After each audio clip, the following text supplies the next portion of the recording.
President Biden today calling the protests in Cuba remarkable and unprecedented.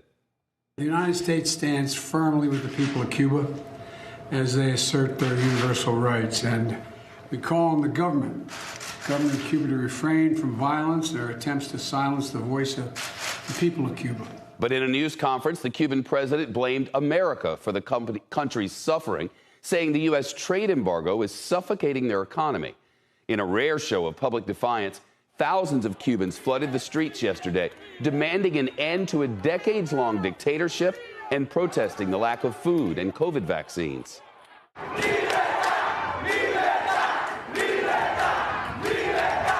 Libertad, meaning freedom. Cuba is in its worst economic crisis since the 1990s, and COVID is ravaging the country. Health authorities reporting almost 245,000 total cases on an island of just more than 11 million people. In solidarity, people in Miami's Little Havana took to the streets today, gathering in front of Café Versailles, an iconic Cuban-American hangout, and carrying a banner that says "Homeland and Life" in Spanish, the name of his song that has become a rallying cry for Cubans. NBC's Ed Augustine is in Havana. Ed Augustine, I should say. Ed, have you seen, what have you seen over the last 48 hours? I've been living in Cuba for 8 years, and I've never seen scenes like this.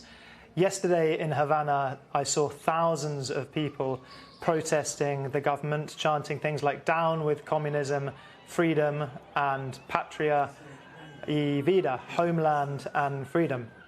There were clashes, violent clashes, between protesters and police.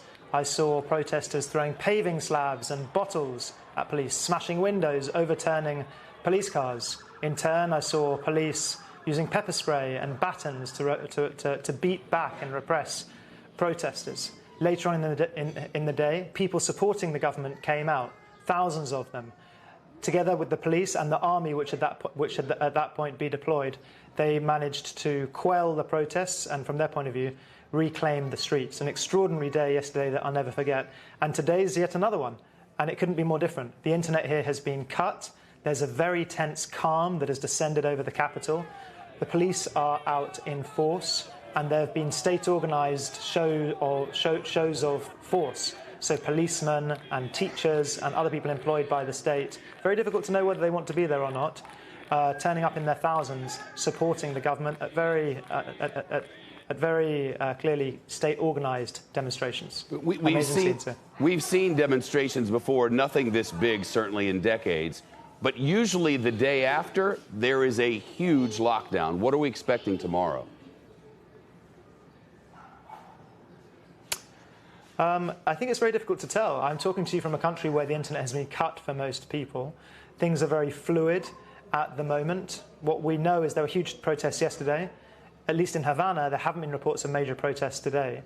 I suspect what's happening is that authorities are rounding up people who demonstrated pacifically, and also those who used violence yesterday who were violent yesterday during the protests, and that they're going to try and take the wind out of the sails. But what the coming days will bring, only my guess is as good as anyone else's in this island. We're on uncharted territory. Ed Augustine live in Havana for us.